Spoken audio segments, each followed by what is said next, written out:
వీళ్ళది ఏమోలేదు నీది ఈ స్థలం ఇది కూడా ఈ నీ భాగానికి నీ కోడలమ్మ వాటకు వస్తుంది అంటున్నావు. వస్తుందనిలే అనుకుంటే అంటున్నా నేను. అనుకుంటే పని ఇష్టం, వాళ్ళు ఎట్లా అనుకుంటారో వాళ్ళ ఇష్టం. అది ఆ స్థలం రాదు. ఒకవేళ తీసుకు చెల్లదు, ఈ స్థలానికి ఈ స్థలం చెల్లదు అనమాట. ఇది ఆగ్నేయం అవుతుంది, ఇది ఒక్కరికే బేస్. అట్లే ఉండేది మీరు ఇట్లనే ఉండేది. ఇప్పుడు మీరు ఇద్దరు ఒకవేళ ఇద్దరు దీన్ని యూజ్ చేసుకోవాలనుకుంటే పొడుగు అవుతుందంటే ఇట్లా ఇట్లా ఉత్తరముఖం పెట్టుకొని ఇక్కడ దారి ఇడుచుకునేది. ఇక్కడ ఉత్తరంలో దారి ఇడుచుకొని ఈ దీనిలో ఇట్లా ఎక్స్టెన్షన్ చేసుకునేది. ఇప్పుడు ఈయన వెనక కూడా ఎక్స్టెన్షన్ చేసుకునేది. అట్లయితే ఇద్దరికి బాగుంటుంది, ఇద్దరికి బాగుంటుంది. అంటే దానికి చేసుకొని ఇప్పుడు ఇక్కడ ఉండేది ఇది ఈడ నైరుతిలో మెట్లున్నాయి. ఇక్కడ వంటగది ఆగ్నేయంలో అంటే ఉత్తరం అద్దు చేసింది. వీళ్ళు నడక ఏం చేస్తున్నారు, వీటి నుంచి నడుస్తున్నారు.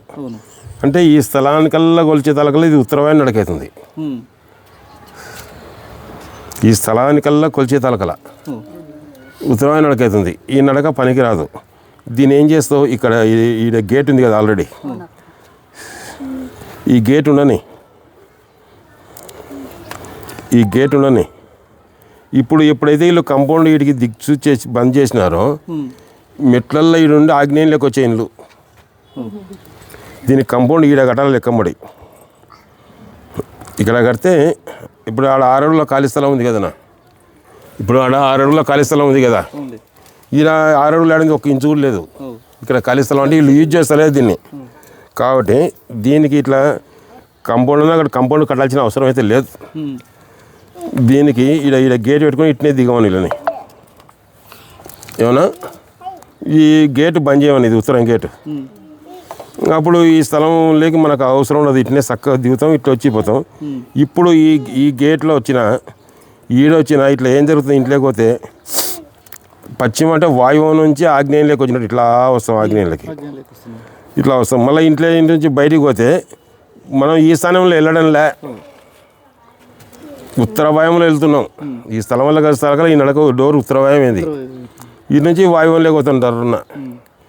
వాయువు ఆగ్నేయాలలో నడుస్తున్నాం అంటే విశేషంగా నష్టపోతున్నాం అని చెప్పొచ్చు. ఏమన్నా అయితే ఇది ప్రథమ సంతతిని బాగా ఇబ్బంది పెడుతుంది. ఇంకా నేను అప్పుడు చెబుతాను కదమ్మా, వాయువ దోషాల వల్ల ఇంటి ఆడసంతతి బాధపడటని ఆడ చెప్పినాం కదా, అదే ఇక్కడ ఉంది. వాయువ దోషాల వల్ల ఇంటి ఆడసంతతి బాధపడట, వారి విషయంలో తల్లిదండ్రులు బాధపడట. నైరుతి పెరిగితే రోగం కలిగిస్తుంది. అయితే ఈ ఇండ్లు కట్టినాక ఎన్ని రోజులకు వెళ్ళిపోయి ఉంటాడంటే ఆయన స్వర్గస్థుడు ఏంటాడంటే, కట్టిన డేట్ చెప్పమ్మా, చనిపోయిన డేట్ నేను చెప్తా. కట్టిన డేట్ చెప్తే చనిపోయిన డేట్ నేను చెప్తా. 2009 డిసెంబర్ 8 మేము ఇంట్లోకి వచ్చినాం.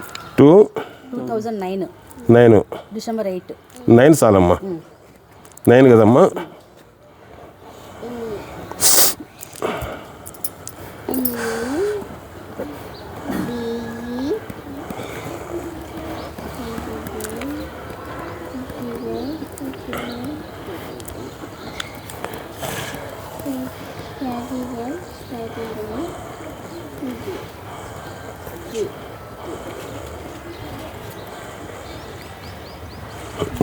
ఇటుకి కదా అమ్మ. మీకు పెళ్ళిళ్ళు కానీ ఏదైనా మంచి చెడులు కానీ ఈ సంవత్సరాల్లో జరిగిన తల్లి, ఈ సంవత్సరంలో ఈ లైన్లు కొట్టే సంవత్సరాల్లో.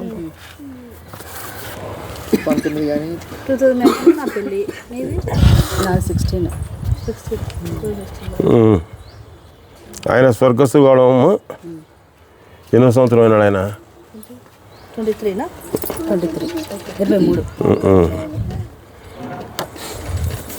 మీ మ్యారేజ్ ఎప్పుడేమో 2016లో అయిందే.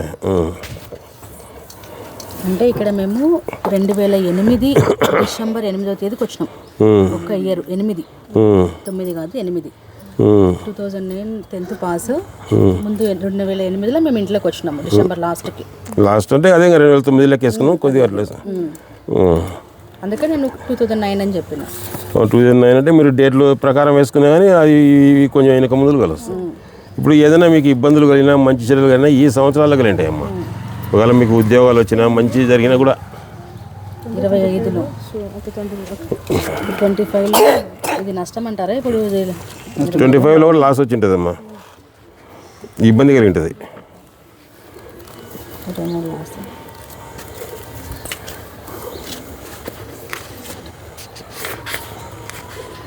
ఇవన్నీ చేసుకుంటే అప్పుడు పిల్లలకి వస్తుంది కదా. హఠాత్తుగా జరిగే సంఘటనలు ఆయా వాస్తు దోషాలను బట్టి గృహం పూర్తి కాకముందే దోష ప్రభావం చూపడం, గృహప్రవేశం అయినచో సంవత్సరం లేదా 3వ సంవత్సరం, అదేవిధంగా 5, 7, 9, 12 సంవత్సరాల్లో మంచి చెడుల ప్రభావం ఉంటుంది. అలాగే 18 సంవత్సరాల్లో మంచి చెడుల ప్రభావం ఉంటుందని తెలుస్తుంది. ఇప్పుడేమో హఠాత్తుగా జరిగే సంఘటనలు ఆయా వాస్తు దోషాలను బట్టి గృహం పూర్తి కాకముందే దోష ప్రభావం చూపుతుంది. గృహప్రవేశం అయినచో సంవత్సరం లేదా 3వ సంవత్సరం, అదేవిధంగా 5, 7, 9, 12 ఏళ్ళలో చూపుతుంది. అలాగే 18 సంవత్సరాల్లో మంచి చెడుల ప్రభావం ఉంటుందని తెలుస్తుంది. దుష్ప్రభావానికి గురైన వ్యక్తి దోషం గల గృహంలో ఇంతకాలం నిద్రించకుండా బయట జీవనం గడుపుతారో దుస్సంఘటనలో జరిగే కాలంలో మార్పు ఉంటుంది తల్లి. వాళ్ళు నిద్రించకుండా బయట ఉంటే అంటే దోషం గల ఇంటి నుంచి పూర్తిగా దూరంగా ఉన్న కుమారుడు దోషాన్ని చాలా వరకు తప్పించుకోవచ్చు. అయితే ఇక్కడ ఇంకో చిన్న విషయం లాజిక్ ఉంది. ఇప్పుడు దీని ప్రకారం మేము ఇంట్లో ఉండడం లేదు కదా, అది అని చెప్తాను. ఇంకా ప్రాపర్టీ మీదనే కొంత అదే ఏమంటున్నాడంటే ఉండకుండా దూరంగా ఉంటే కొంచెం తగ్గించుకోవచ్చు అని చెప్తున్నాడు అన్న. అంతే, కొద్దిగానే కదమ్మా, అయినా కొంత దోషం ఉంటుంది అని చెప్తున్నాం కదా.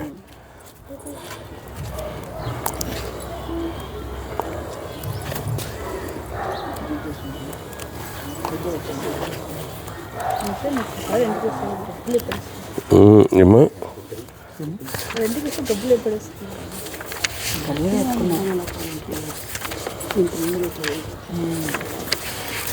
రెంట్కి ఎక్కడో చూడమ్మ కొన్నాళ్ళు అంటే ఎట్లా ఉన్నా రెంట్కి ఇచ్చేది వేరు.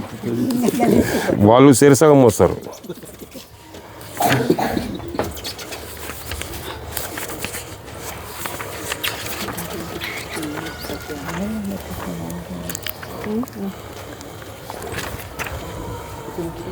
ఇకమ్మ తండ్రి వాస్తుదోషంగా ఉంటే పిల్లలు కష్టపడతారు.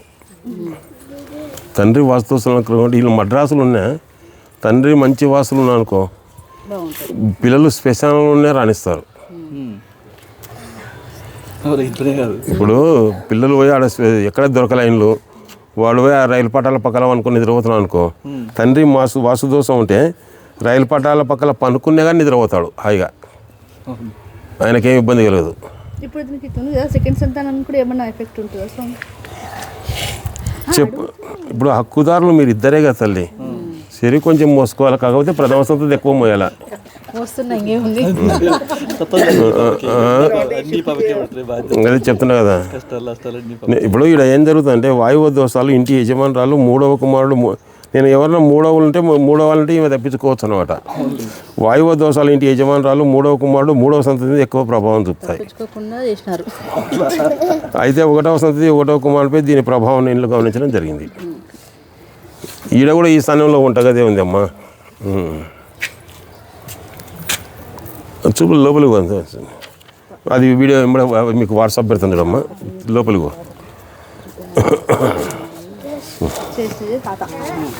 ఏమ్మా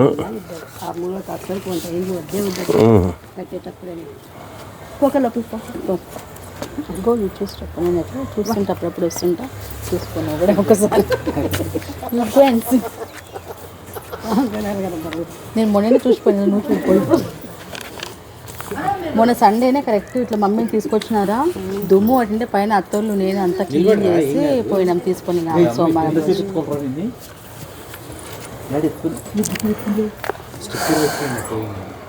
నాకైతే నిండా ఇష్టము, ఊర్లో ఇల్లు అమ్మాలని, ఇక్కడ కూడా ఇది మొత్తం అమ్మేసేయాలని చూడండి అన్న. నేను చెప్పకూడదు కానీ ఇది కరెక్ట్. నాకైతే మనసు నాకు ఎప్పటి నుంచి పడిందంటే డాడీ చనిపోయినప్పటి నుంచి చూడు మమ్మీ పూర్తిగా మెత్తగా అయిపోయింది. మేము ఇక్కడికి వచ్చి ఉండే పరిస్థితి అయితే లేనే లేదు అసలుకి. నాకు అక్కడ అమ్మాలని ఇక్కడ అమ్మాలని నా పూర్తి ఇష్టం. మన ప్రత్యక్ష కూడా చెప్పే ఉద్దేశం ఇది చూడు, మరి నువ్వేమంటావు మీరు ఆలోచించుకోండి. మీ పేరు ఏం పేరమ్మా? నా పేరు శిరీష. శిరీషనా? ఉండకూడదా పేరే అసలు. అమ్మ నువ్వు లైఫ్లో ఎప్పుడు సుఖపడలేవమ్మా. కరెక్ట్గా జరుగుతూనే ఉంది, నేను చెప్తున్నా అన్న. ఏదైనా పేరు ఉంటే చెప్పండి, మార్చుకుంటే ఇప్పుడే.